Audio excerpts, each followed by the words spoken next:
Ya. Oke, kali ini kita akan bahas PT Superma Tbk dengan kode sahamnya SPMA. Sekarang SPMA di harga Rp438 ya per lembar saham. Untuk SPMA ini trennya turun ya semenjak dari Maret 2022 kemarin sampai sekarang trennya turun. Dan kalau kita lihat di harga kertas juga turun ya di sini. Harga kertas juga turun, dan kalau kita lihat di sini kinerja dari SPMA juga turun ya semenjak kuartal 3 2022 kemarin sampai sekarang. Kita lihat bersama ya pergerakan dari kinerja harga saham SPMA dan ini ya harga kertas. Jadi mungkin nanti kita akan coba ya prediksi kemana sih harga saham SPMA nanti ke depannya, apakah masih bisa naik ataupun melanjutkan tren penurunan atau sideways di sini.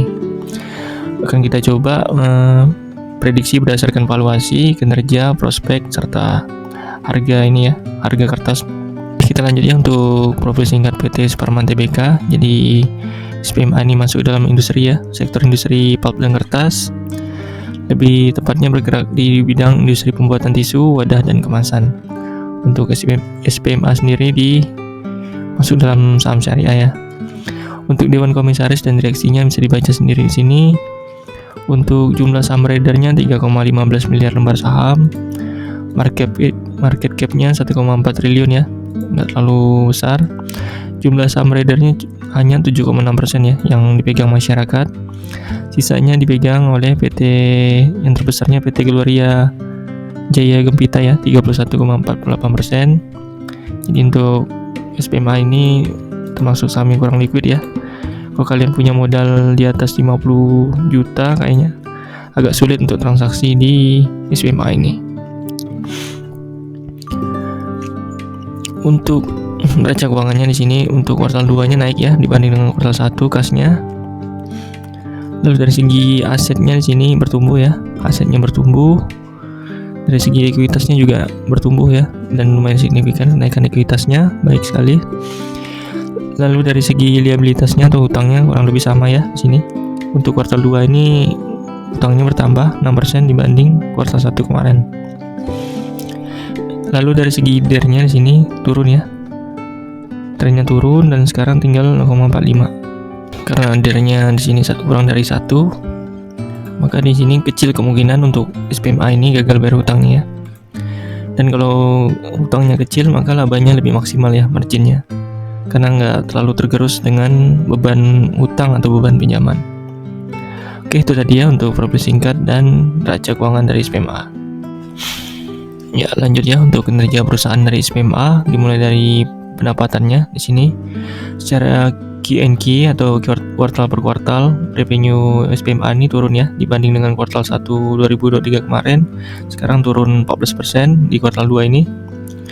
Untuk year on year-nya juga turun ya dibanding dengan kuartal 2 2022 kemarin. Pendapatannya di kuartal 2 ini turun ya, turun 16% dibanding dengan kuartal 2 tahun kemarin ya, 2022. Jadi secara year on year dan Q&Q pendapatan SPMA turun. Lanjut secara net profit margin ya, laba bersihnya juga di sini secara Q&Q turun ya kuartal 2 ini dibanding dengan kuartal 1 turun 53% secara Q&Q, dan secara year on year naik ya dibanding kuartal 2 2022 kemarin. Laba bersihnya naik 3% dibanding dengan kuartal 2 2022 kemarin.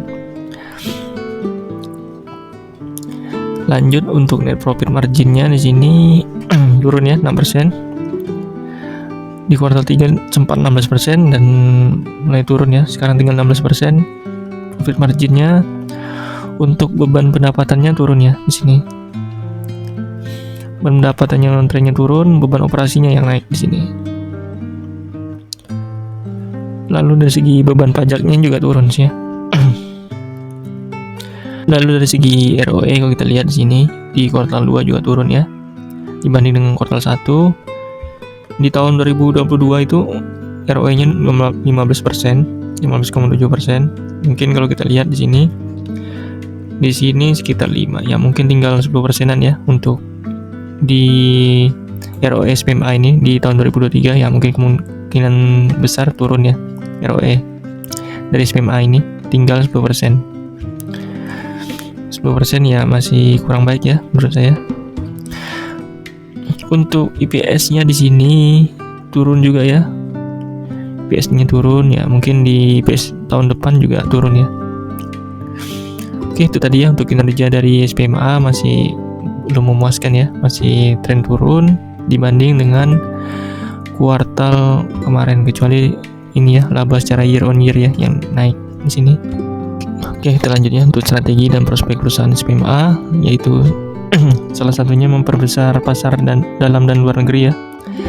Lalu di sini SPMA membeli steam boiler ya seharga $10 juta guna menaikkan kapasitas produksi. Lalu di sini juga SPMA membayar utang perseroan yang belum jatuh tempo ya, untuk mengurangi beban bunga dan menjaga arus kas ya sini ya. Jadi strateginya bagus ya untuk menaikkan kapasitas dengan membeli steam boiler dan membayar utang perseroannya agar mengurangi beban bunga dan menjaga arus kasnya. Dari segi prospek bisnis kedepannya untuk SPMA ini, penjualan SPMA yang bertumbuh ya. Direktur Utama SPMA yakin penjualan akan tumbuh 10% tahun depan dengan nilai 3,4 triliun karena ekonomi Indonesia masih bagus meskipun dunia dibayangi krisis ya. Jadi saya rasa untuk kertas ini masih bagus ya dari segi strategi, dan SPMA ini masih bagus dari segi strategi dan prospeknya. Oke, kita lanjut ya kompetitor dan GCG-nya di sini. Untuk SPMA ini kompetitornya ada Alkindo, Aldo ya, PPID dan Satya Kemas Lestari ya. Ini kompetitornya di bidang kemasan ya, di bidang kemasan. Untuk GCG-nya di sini kalau kita lihat, untuk kinerja manajemen SPMA dinilai lumayan baik ya, karena kita lihat kinerjanya yang bertumbuh. Lalu untuk SPMA ini juga transparan dalam memberikan informasi yang relevan terkait perusahaannya, juga serta tidak adanya berita pelanggaran hukum ya. Jadi dari segi GCG, SPMA tidak ada masalah ya. Dan kalau dari segi kompetitor, saya lihat SPMA yang paling menarik ya dibanding ketiganya ini. Lanjut ya untuk kesehatan cash flow-nya di sini. Untuk arus kas SPMA dari segi operasinya positif ya dan bertumbuh di sini. Namun kalau kita lihat di tahun 2023 ini agak menurun kayaknya ya di sini dibanding dengan tahun 2022 kemarin. Ya mungkin di sini di tahun 2023 ini agak turun. Jadi kalau kita lihat dari 2019 sampai 2022 lumayan signifikan pertumbuhannya, dan mungkin di tahun 2023 ini agak turun. Ya wajar ya karena memang harga pop lagi turun. Memang kita lihat di sini perkembangan dari SPMA ini lumayan ya. Perkembangan arus kas dari operasinya. Lalu dari segi investasinya di sini masih melanjutkan kegiatan investasinya ya. Jadi tidak ada masalah, trennya negatif, artinya uang yang dikeluarkan untuk investasi lebih besar ya di sini ya. Lalu dari segi pendanaan, jadi juga sini SPMA masih rajin konsisten ya untuk mengurangi utangnya di sini. Dari tahun ke tahun masih rajin untuk mengurangi utangnya, tidak ada masalah. Untuk dividen SPMA ini agak kurang ini ya, konsisten untuk bagi dividen, jadi kurang royal bagi dividen ya. Terakhir bagi dividen di tahun 2021 ya, DPR-nya 29,2%, yield-nya hanya 2,5% ya. Dari segi dividen SPMA ini agak kurang bagus ya, kurang royal. Ya, kita lanjut ya untuk valuasi SPMA. Kalau kita lihat dari valuasi dari book value-nya bertumbuh ya. SPMA ini book value-nya bertumbuh signifikan karena memang ekuitasnya naik signifikan ya. Dari segi PBV juga di sini turun ya, 0,6. Sebelumnya di 2022 kemarin sempat 1,1, sekarang 0,6.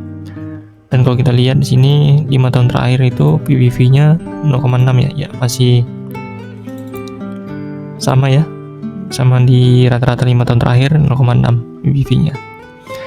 Untuk PER-nya di sini 5,8 ya, masih murah ya. Untuk EV per EBITDA juga 4 ya, di bawah 10 masih murah. Sekarang harga wajarnya 483, untuk harga di bursa kemarin tuh di itu 436 ya sini ya, di harga yang 438 ya, sekitar 438. Ya, jadi di sini masih sedikit under value ya, walaupun cuma 9%, ya hampir wajar ya untuk harga SPMA ini. Sedikit under value dan agak wajar untuk SPMA ini. Oke, kita lanjut ya untuk prediksi harga saham SPMA berdasarkan kinerja maupun strategi prospek SPMA dan harga kertas ya di sini. Kalau kita lihat di sini untuk SPMA kemungkinan masih melanjutkan sideways ya. Saya rasa akan sideways di sekitar 420 sampai di 460-an ya sideways-nya. Dan untuk SPMA ini masih ada kemungkinan bisa naik ya, karena kalau kita lihat semenjak dari Mei 2023 kemarin sampai sekarang itu ada trennya mulai naik ya, harga kertas sudah mulai naik. Jadi kemungkinan ini sideways ataupun ada naik, tapi nggak signifikan ya, kecuali nanti di kedepannya harga kertas naik signifikan seperti tahun kemarin ya. Jadi kalau harga kertasnya naik signifikan, kemungkinan harga saham SPMA ini juga naik signifikan. Jadi ini SPMA bergantung dari ini ya, harga kertas juga ya. Dan kemungkinan juga SPMA ini sideways karena memang kalau kita lihat dari kinerjanya juga masih belum ini ya, masih belum baik ya, masih turun karena memang harga kertas juga turun ya. Jadi intinya kalau memang harga kertasnya nanti naik juga akan naik. Oke, jadi intinya untuk SPMA ini kemungkinan sideways ya, kemungkinan besarnya sideways di sekitar 420 sampai 460 ini kena sideways. Dan kalaupun naik ya tidak terlalu signifikan ya, kecuali yang saya bilang tadi ya, kenaikan harga kertasnya. Jadi untuk kalian yang pegang atau hold SPMA masih layak buat di hold ya. Dan kalaupun mau masuk SPMA di kisaran harga 420 sampai 440 ini sudah bisa dicicil ya SPMA ini. Ya, itu tadi ya untuk ulasan SPMA. Terima kasih untuk kalian yang sudah nonton ulasan ini sampai akhir. Nanti di kuartal 3 dan kuartal 4 akan kita update ya untuk SPMA ini. Ya, terima kasih, semoga bermanfaat.